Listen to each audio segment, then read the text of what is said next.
joining us again tonight. Let me make sure, yes, I have resumed recording. All right, so as always, we go to the weekly schedule to see where we are. Thank you for joining us again this week. This is week 10, October 30th. The semester is fastly getting away. I sent out notices Monday if you weren't close to where you needed to be on your report, your points. And so I've heard back from, it wasn't but a couple. And so I've heard back from those. So for those of you, everybody else seems to be doing well on your points, and I'm happy about that. I wanted to just before we got into our case study tonight, and I have the ones that I've gotten pulled up, I wanted to talk about our discussion boards. And I responded back to each of you who posted with the notes, the takeaways on these.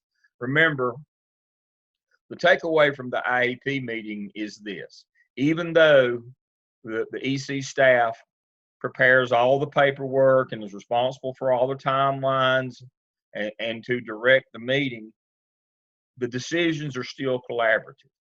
And that's one of the things that we have to keep in mind as administrators. A lot of times when you get your first AP job, you're going to be what's called the LEA representative on the IEP committee. They always stick the new AP with that. And you need to remember that when you walk in there, it doesn't matter that the professional staff did all the work. That doesn't mean they get to make all the decisions. And that's sometimes hard for new administrators to understand. Your professional staff has done all this work and they have this recommendation, and the parent ignores it or wants something different.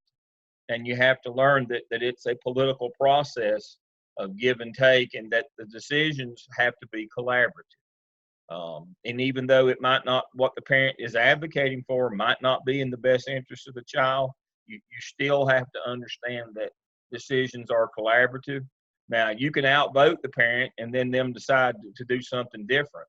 But remember, decisions are collaborative on IEP meetings. They're set up that way. On the intervention team, care team, whatever, as we transition into multi-tiered system of support, you need to know and not guess. You need to know what your district's plan is in terms of what their version of MTS, what they say that a child in your district is going to get. And that's very important, because you need to know, have working knowledge of this is how the process is supposed to work. Because once you get that job, if it's your district or another, you need to know what that process is, because the school administration at the local school level is responsible to make sure that whatever you say that child gets, that's what that child gets. And if they don't get that, it's not some department over at the central office that's on the hook for that. It's the school administration at your local building. Remember, intervention teams are referred to in state vocabulary, glossary of terms, as a school-based committee. That means the principal and the school administration is responsible to make sure that that plan is followed with fidelity. So whatever that process is, and that's why I had you go ask, you need to know, get a working understanding of MTSS so that you can know when you get in the job whether your school is actually providing what they say they're going to provide. That's very important. There is no buffer. If it goes wrong, it's back on you, the school administration. There is no department that's going to step up and say, well, we dropped the ball on that, or we didn't help the school with that, or we should have told them that. No, it's not like EC. There is no staff that is responsible to do that aside from the school administration, like in exceptional children. School administration is the professional staff on the intervention team. And so you need to understand the difference in the two. Intervention is a school-based committee, and hopefully you found out what your district offers, and you kind of look and see whether your school is following that plan or not. But you better know that when you become an administrator. All right. Coming up for next week, I'm already starting to get some of these in. interview an administrator concerning HR hiring practices. One of the things that I want you to specifically focus on hiring is, how do you know you've got an opening? I mean, who advertises the job? Who vets the candidates? Who does the background check? Who does the reference calls? I saw one today where they were talking about they interviewed the candidates first before the references and the background check was done. I would suggest that's not a best practice. Before you interview candidates, hopefully you've done somebody, if it's the school's responsibility or the HR department, somebody has done a reference check and a background check before you start bringing candidates into your building and interview them. That's really taking a risk legally to be interviewing people that you haven't vetted.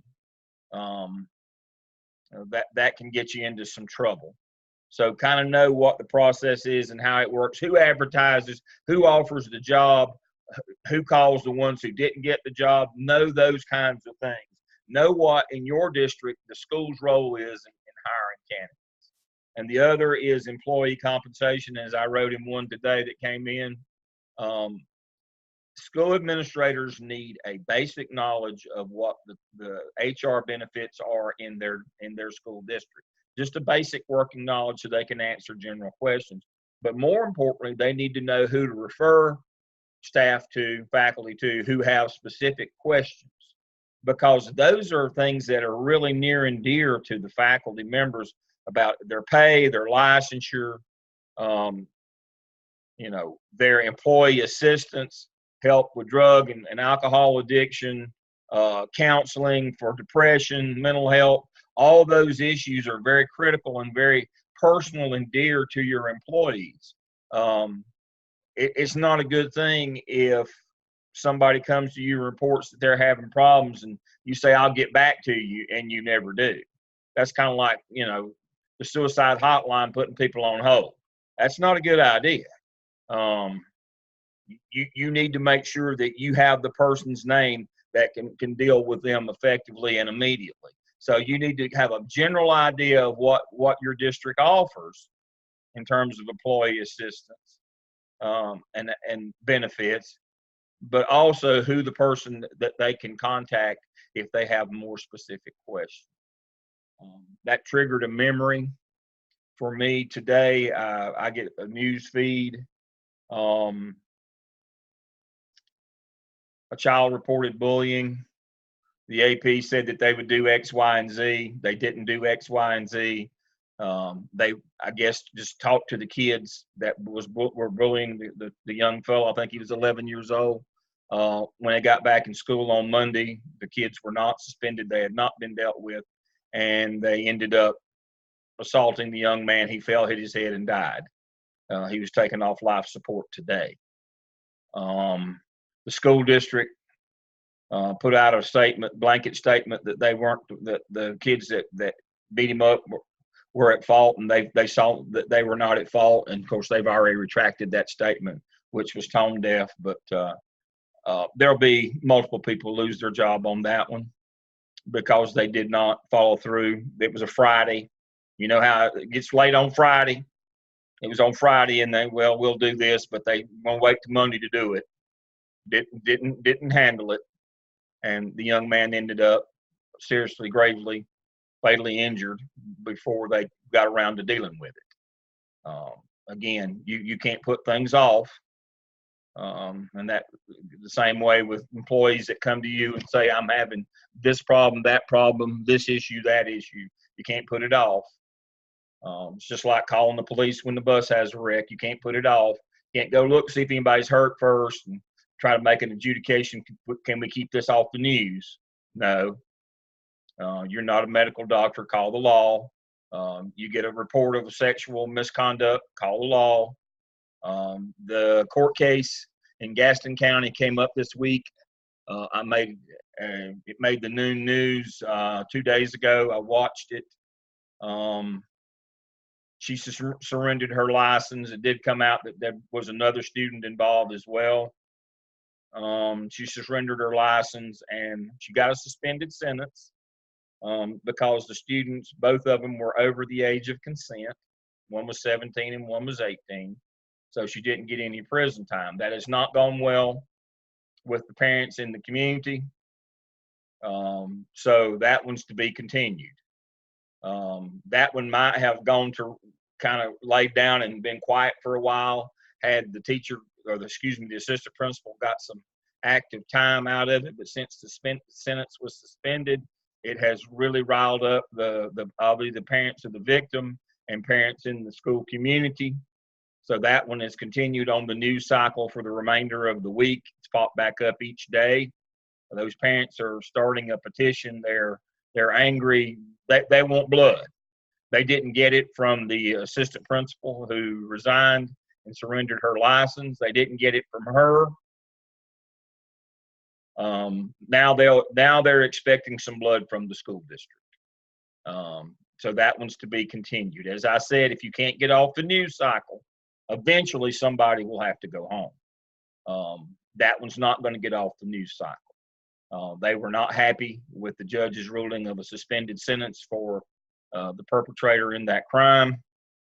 And so now they have their knives out going after the school district. So that one is to be continued. But that's what happens. When something bad happens in your school and you don't take the right response, or even if you do take the right response and you can't get off the news cycle, then bad things happen.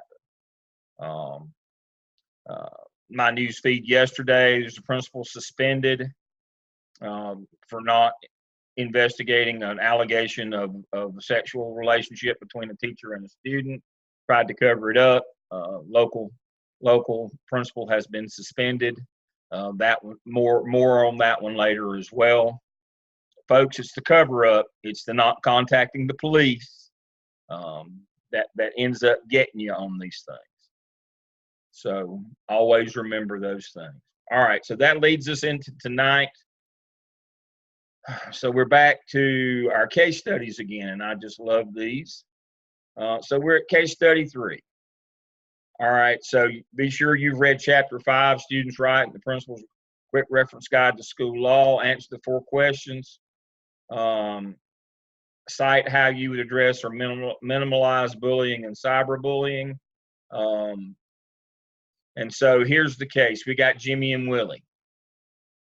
And kind of to frame this thing, what kind of got the community and parents up in arms is the administration's lack of understanding of antecedent behaviors.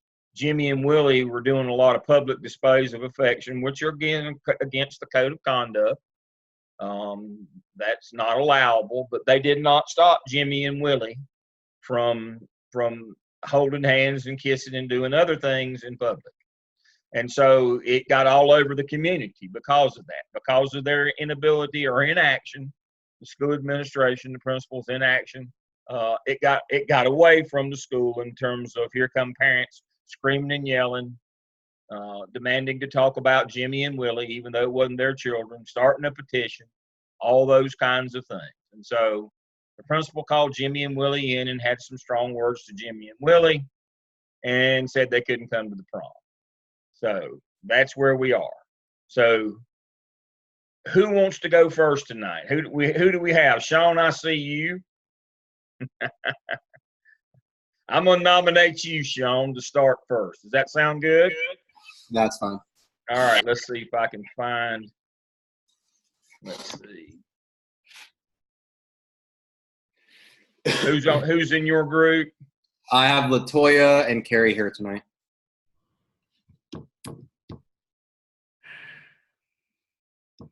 Let's see. Yeah. Is that it? Yes, sir. All right, kick us off. All right. So we kind of met about a consensus and decided that the judgment of Mr. Hayes was inappropriate in that they didn't follow protocol. We said that they made a hasty decision without thinking about the local board policy, the student code of conduct, and and that was essentially the cause of this entire case study. It was that law wasn't followed and that policy wasn't followed. They did not stop the PDAs. Correct. Excellent. And so that is your core problem here. That's your central problem. That is correct. And so when we talked about in the next slide, question number 1, we really said that it was a threat and that it was a bullying type situation that didn't follow that proper protocol. And had that followed the proper protocol, obviously this situation wouldn't have happened. And we really talked about, like, you can't decide which laws to follow and which laws not to follow. That if it's written down and it is law, you have to follow it, you have to address it, and you have to figure it out. And that we said it's about the actions that you have to take, not about whatever personal feelings you have toward it. You have to follow it. And there's just really no other way to do it. If that's what local policy says, that's what the student handbook says, code of conduct, you got to follow it. That's the law. So we took that and then we talked about question 2 in the next slide. And I like read your last bullet there. I like that one. That's my favorite. It says this case is simply about actions, not your intentions. We can only judge others on their actions as well, not what their intentions are. Right. See, we can't know what's in your heart. We can only see what you did. It can't be that I had the best student. That it doesn't matter what your intentions were. You're judged on your actions, and that's exactly right. So then, in question 2, it was really, what are the responsibilities under the law? So we talked about kind of like other cases that we like correlated to this, and that 3 students were sued from the Board of Education in Iowa because they didn't allow their students to wear black armbands to protest. We talked about how freedom of speech was violated, and talked about Jimmy and Willie both have the right to express their feelings as long as they are following the code of conduct. That is correct. Everyone is in agreement. We all hate PDA, but you cannot pick and choose what you want to do. If you want to address one, you have to address all of it, which also you address all of it. And then I think slide 5, Carrie will take over from there. So we continue to talk about some of the other things that she violated, like FERPA, by talking to other parents about these students are not her kids and that's not okay. And then Title IX, that they have a valid argument for filing a federal complaint if she continues to push that agenda and not allow them to have equal access that every other student has. That's correct. And so, like in the next slide, we talked a little bit more about that equal access, that they should have able to have the proposed clubs that they want just like everyone else, that they should have access to school facilities, including activities like prom, just like every other student. And then we talked about the code of conduct,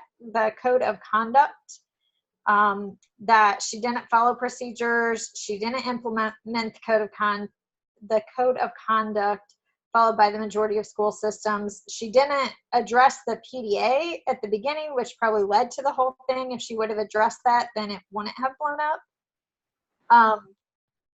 And so if, it's exactly that thing that you talked to us about, that antecedent behavior. If she had cut that off from the beginning, then it wouldn't have been an issue. Little things become the big things. That's the way it works. Right. And so then I have one more, right? Okay. And then we gave an example from Pender County and New Hanover County Schools, just some of those prohibited behaviors, that those are policies about engaging in certain behavior that's considered lewd or disrespectful or overly romantic. So she just didn't follow the policies. Right. And so then I think, wait, do I have one more, LaToya, or is it you? No, I got it. All right, LaToya. Okay, so when we talk about how she should respond to the parents, basically it's, you really don't respond. It's a breach of privacy. But I know I put in my response, like you could say, if these were your children, how would you want to respond to other parents? Put the ball in their court. She doesn't really have to explain anything to them, but say that procedures are being followed. And if they have any more questions, they can take it up with maybe the superintendent if they're not satisfied with how things are handled. But it's all about Willie and Jimmy and their parents in this situation. Now, when she begins to deal with the bullying, then whoever the violators are, then she can address those parents. Mm-hmm. And whether or not they should go to the prom, well, equal access is very important, but having that conversation with them about that PDA, because then they begin to break, school policy if the PDA is shown. And that's whether, it doesn't matter if it's boy, boy, boy, girl, girl, girl. It's the same equal opportunity, same consequences across the board. Mm-hmm.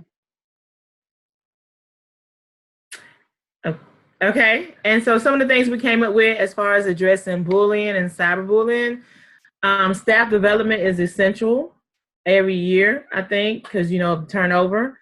So a staff needs to know how to deal with when those incidents occur.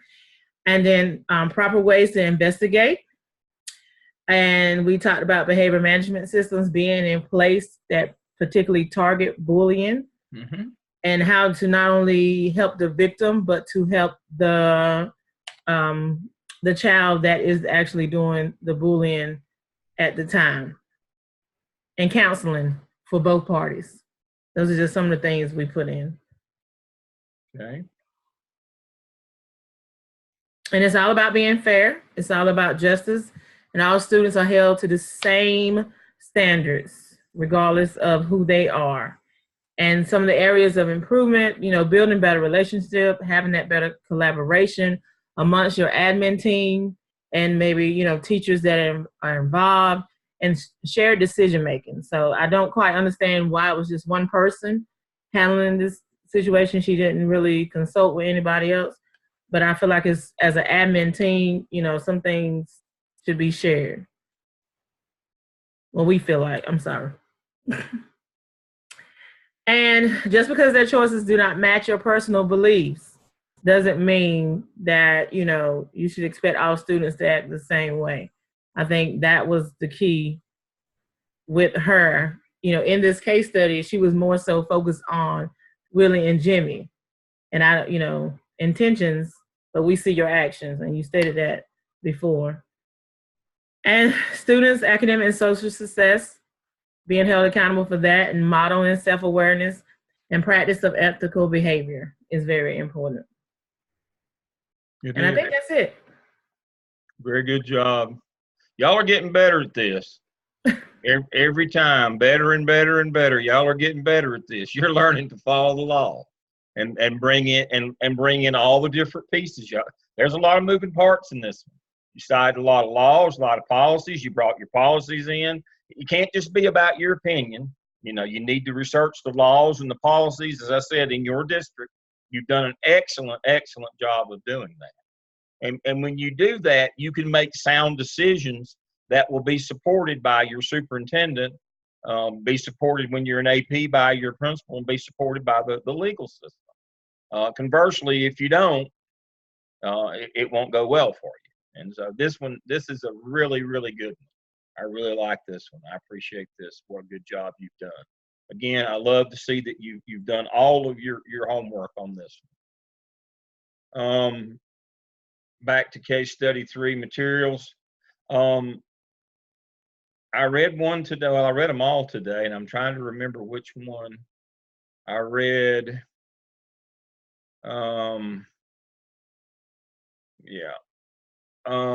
This one did not feel like Mary Lou's comments were a veiled threat.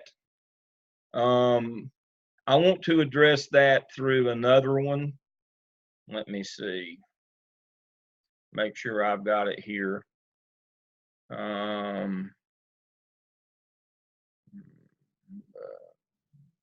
Behaviors. This one has the right one. This one's very good as well. No. Let's try this one. Here we go.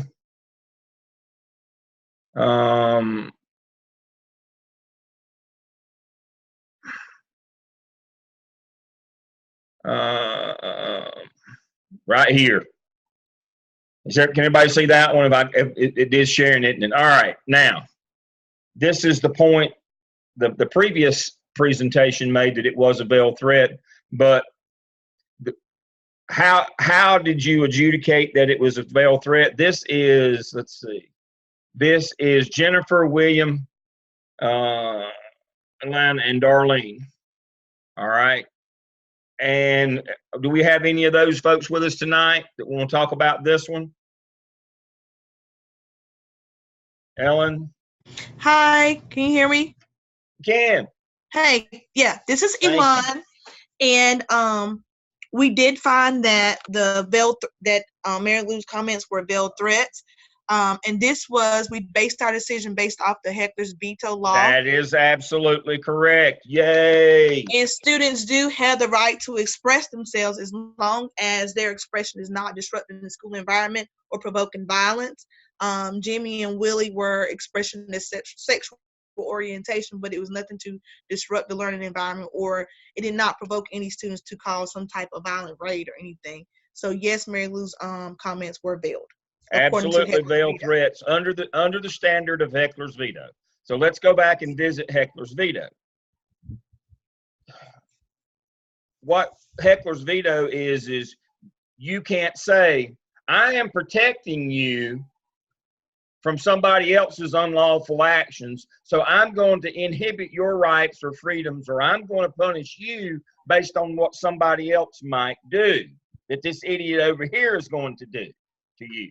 That's called a heckler's veto. The loudest person screaming gets their way. And so because these people are over here threatening and screaming at you, I'm going to abridge your rights. I'm telling you that you're unsafe and that I'm not basically going to protect you, but you're going to get harmed by these nuts over here. So they're committing the infraction, but I'm going to punish you for their misbehavior.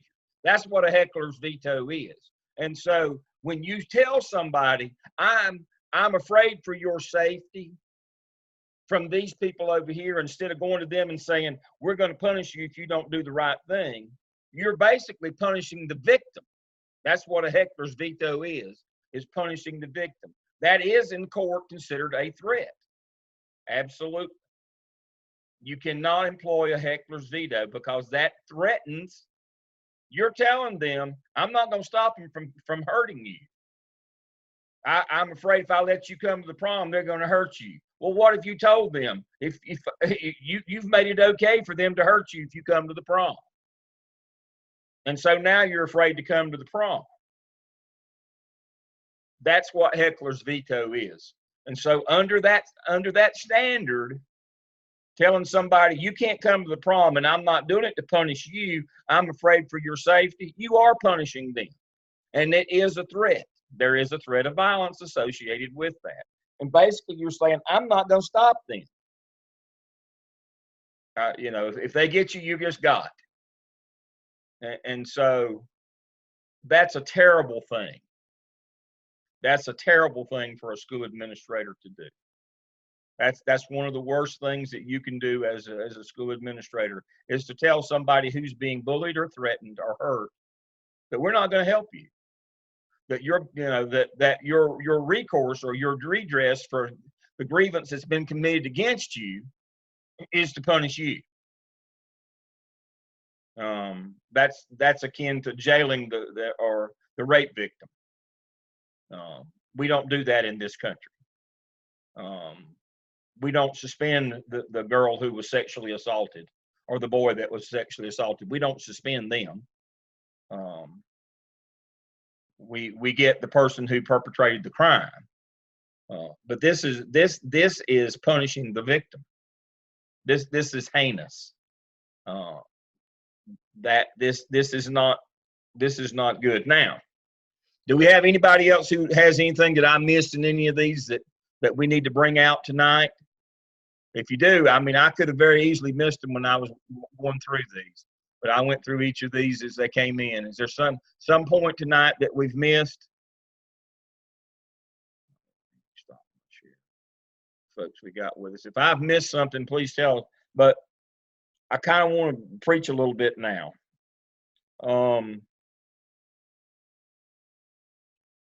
There's not much worse you can do as an administrator than punish the victim. It happens all too often. I had a case recently that I consulted on that happened in eastern North Carolina.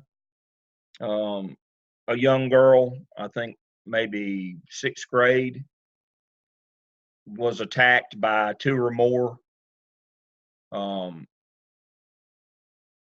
other students in a planned ambush. We know it was planned because they had cameras set up and videoed it and posted it to social media within minutes.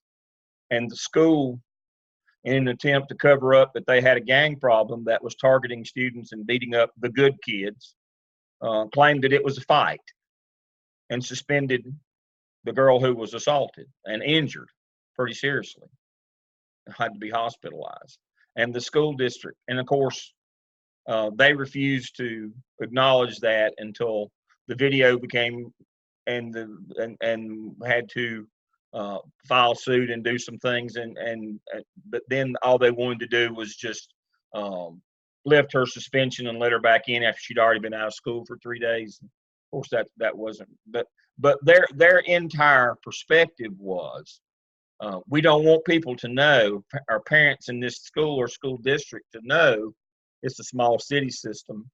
They didn't want parents to know that there were these roving gangs and that's what they were, of gangs that were attacking the good kids. And in order to kind of suppress that notion, they claimed it was just a fight. Law says 2 or more on one is not a fight, that's an assault. The video clearly showed that they ambushed the girl. There was 2, actually there were 4 of them, but 2 of them did the assaulting. And so this is not far-fetched, folks. We're so afraid of the media scrutiny, of getting on the news cycle and can't get off. And that happens. That's true. You can get on the news cycle and can't get off till somebody has to go home. And so the way folks deal with that is try to cover up and hide and not get on the news cycle. Is claimed the victim was a willing participant. One of the high schools in Charlotte where we had to let the entire administrative team go, from the principal all the way down to the data manager, that's what they did. They had a football player who, on his 3rd time that he had sexually assaulted a female, had an independent witness that went to the police.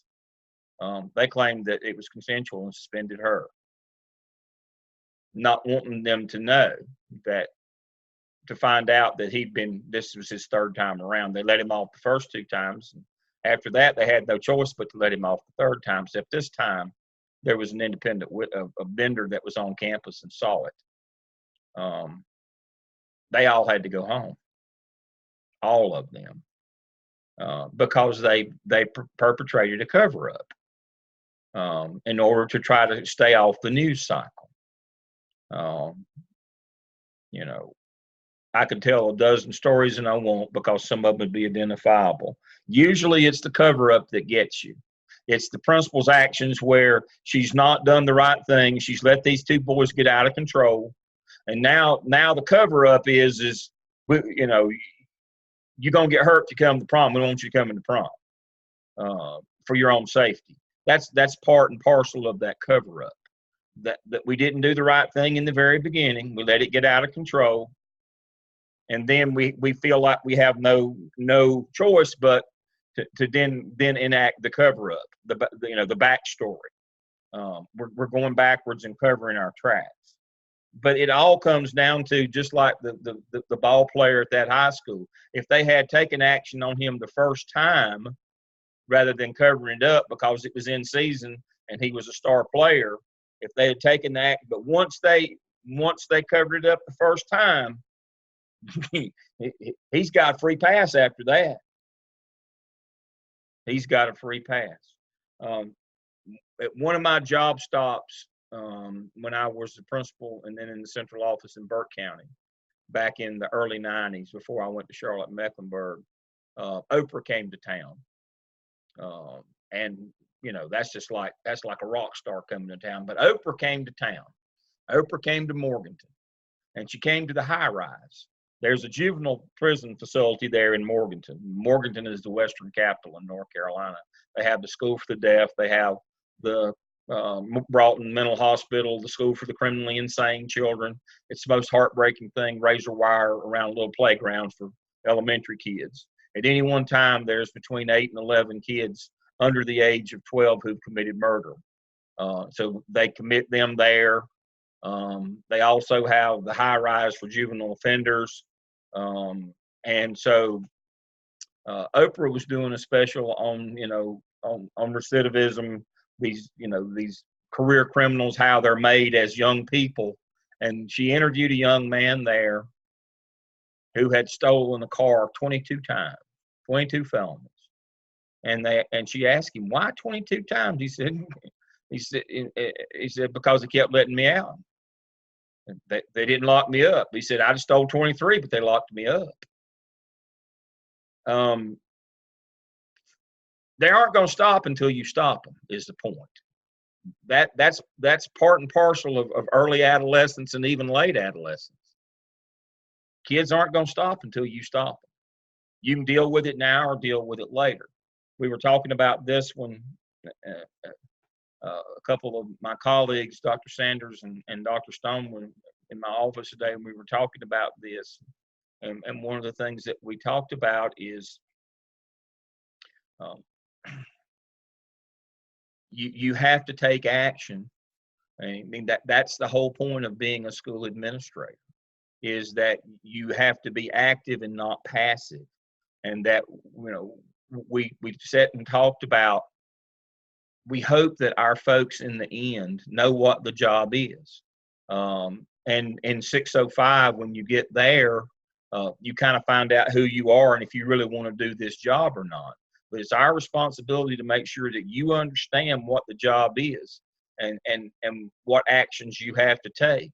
And if you're not good with dealing with things like this is not the job for you, because it won't go away. This is not like evidence-based medicine. You know that 85% of the things that you go to the doctor for will cure themselves on their own. The other 15% will kill you. Either way, it works itself out.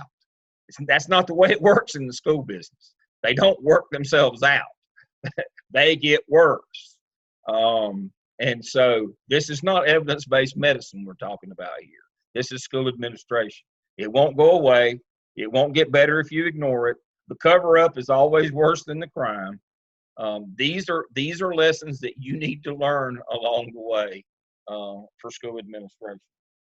I'm going to turn it over to my two colleagues now that are with us, Dr. Barnes, Dr. Sumner, for a little backstory from them, if they have anything that they would like to contribute. I know they read this case, and maybe they've got a point or two that I've missed. So I'll turn it over to either of them that'd like to comment on this case. Either one. I just, for me, when we talk about bullying, I think it's the little things that can get bigger too in our schools. And it's one of the issues that will probably be the most challenging early on as an AP. And I'll give you a firsthand example. My daughter was a sophomore in high school a couple years ago and had been bullied quite a bit by this girl and her friends, and it had progressed, and we tried to deal with it and nothing had happened. Eventually, this girl assaulted my daughter and pretty much knocked her out. And the new AP who got to my daughter in the office when somebody brought her down there said, "What did you do?" And clearly the implication was, what did you do to anger this girl to make this happen? And it was hard for me as a parent, but it also became this incredibly important teachable moment as someone who works with current and future administrators to say, let's be very careful that when we're dealing with bullying examples, number one, catch them before they get worse, because it will get worse. It will keep going until it's dealt with. But then also let's think about being very careful about how the words we use in situations like that. So that's my story, because this really does hit home for me. And I feel like, I have not done my job if we have APs who are still kind of making those accidental choices. And Yeah, that's kind of like the situation in the small district I was talking about. Their first thought is, oh, we have to, this can't be on us. We can't have this appearance that we've let this go on. We must blame the victim. There must have been something that she did to incite these girls to attack her. Well, she was an honor student, and it was just her turn. That's what she did to incite them. But they didn't want to acknowledge that. And so, yes, choose your words carefully and understand that due process takes time, effort, and it takes skill to provide due process. Don't rush to judgment. Don't be in a hurry. Don't be like the AP on the Friday afternoon that didn't deal with it, and then Monday the boy got killed because they didn't bother to deal with it. You've got to deal with it in a timely fashion, and you can't just walk in and basically blame everybody so that you can just absolve yourself and your school of any responsibility. And that's all that's about. Dr. Barnes, you see this every day. This is your world. You deal with it all the time. So for me, I would just say that the biggest thing is that you address the issue early on. As soon as you know that something has happened, do a thorough investigation and document exactly what you actually did as an administrator to address the situation, because that's the first question that I'm going to ask whenever I get to the school is, what did you do? What type of investigation did you do? And what happened during that investigation? Where's your documentation to tell me that who you talked to, and what was done for the victim as well as the perpetrator? Because usually by the time it gets to me, it's because the parent is complaining or someone is complaining that something wasn't done correctly, or the police are contacting me to tell me that something happened during the investigation that wasn't supposed to happen. So like I said, the biggest question is like, what did you do? What's your documentation to show what you did to address the situation, and address it immediately as soon as you are told something is happening? Because a lot of times it does happen with the situations where someone's ready to go home at the end of the day, or it was early in the morning and they didn't address it until late on in the evening.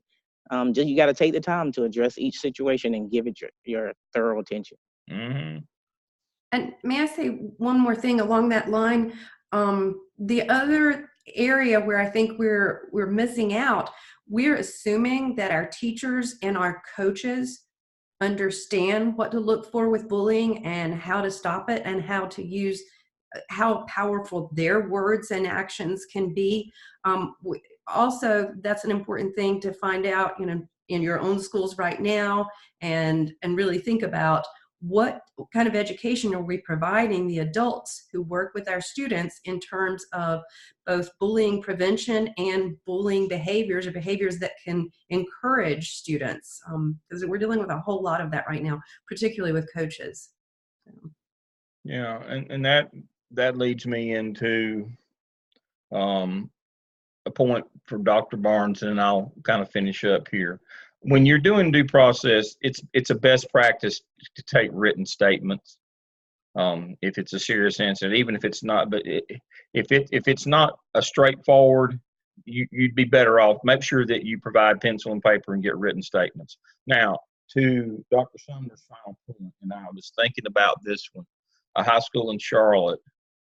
I don't like initiations.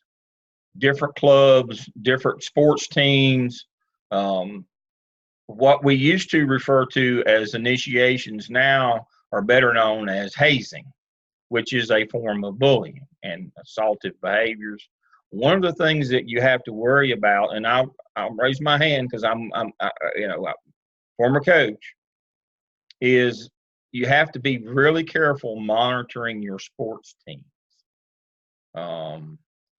With their initiations, whether they're player-led or even if the coaches aren't present, we had a situation at one of the high schools, one of the new high schools, and new high schools usually have trouble because they're establishing new traditions, and their wrestling program, had this initiation, which was basically a sexual assault, a sexual offense. Not good. And that it happened was bad enough, but that the school administration had tried to cover it up was even worse. And so more people lost their jobs, including the principal at that one. But you really got to work with the people who are running your after-school clubs and organizations and your athletics to make sure they understand what bullying is. Hazing, initiation, rituals, ceremonies, none of that stuff is legal. None of that stuff is permissible. I remember I had to stop the Key Club when I was a high school principal. Their initiation included making the new people roll a penny across the parking lot with their nose, and they ended up with their nose all skin up and infected. And parents just screaming and yelling, "What in the world's going on here?" Well, the kids said they wanted to be a part of the group, and that was on them. No, that's not how that goes, folks. So it's not just sports teams. It's any club or organization that you have on your campus. You need to make it clear to work with your coaches about what bullying is and all that, but to make sure that we don't do hazing, we don't do initiation. That none of that is a part of what we do. All of that is illegal. We have a case right now at the college. I don't know that it's public knowledge yet, where one of the team members left the team and says that it was over. She was a new player last year and said that the initiation ritual was a form of bullying. Now, I don't know what's going to become of that one, but what made my ears perk up was they had an initiation ritual. You probably already lost that case when you allow an initiation ritual of some sort that the players do, and it may have been in good fun or jest or whatever, but she did not take it that way, and so she left the team and left the school and went home, and now has filed a lawsuit. That's not going to go well. None of those things, all of them are inherently illegal. You can't spin them. You can't make a silk purse out of a sow's ear. You can't spin them. Your coaches have to understand. Your club sponsors have to understand. No hazing, no initiation rituals, no bullying. All of that is considered bullying. You can't have any of that, and that's really tough because many high schools, that's their culture. And so if you're working in secondary, in some middle schools, some junior highs, that's one of the things you're going to have to be on top of, especially out in the more rural areas. It's always been tradition, you did this or did that, or no, you're going to have to stop. And there'll be people in the community that don't like that, but they're not going to serve you jail time or pay you bills if you lose your job. So those things have to go. And they're tough to die. I know that it's tough to get them to die, but you'll have to stand up to do the right thing. I see our time is up. I appreciate you all being with me tonight. I will post our video as I always do. I will see you next week for week 11. Let me go back to, I've already closed that. So anyway, I will see you next week on week 11, 7 o'clock next Wednesday. Everybody have a good week. Thank you.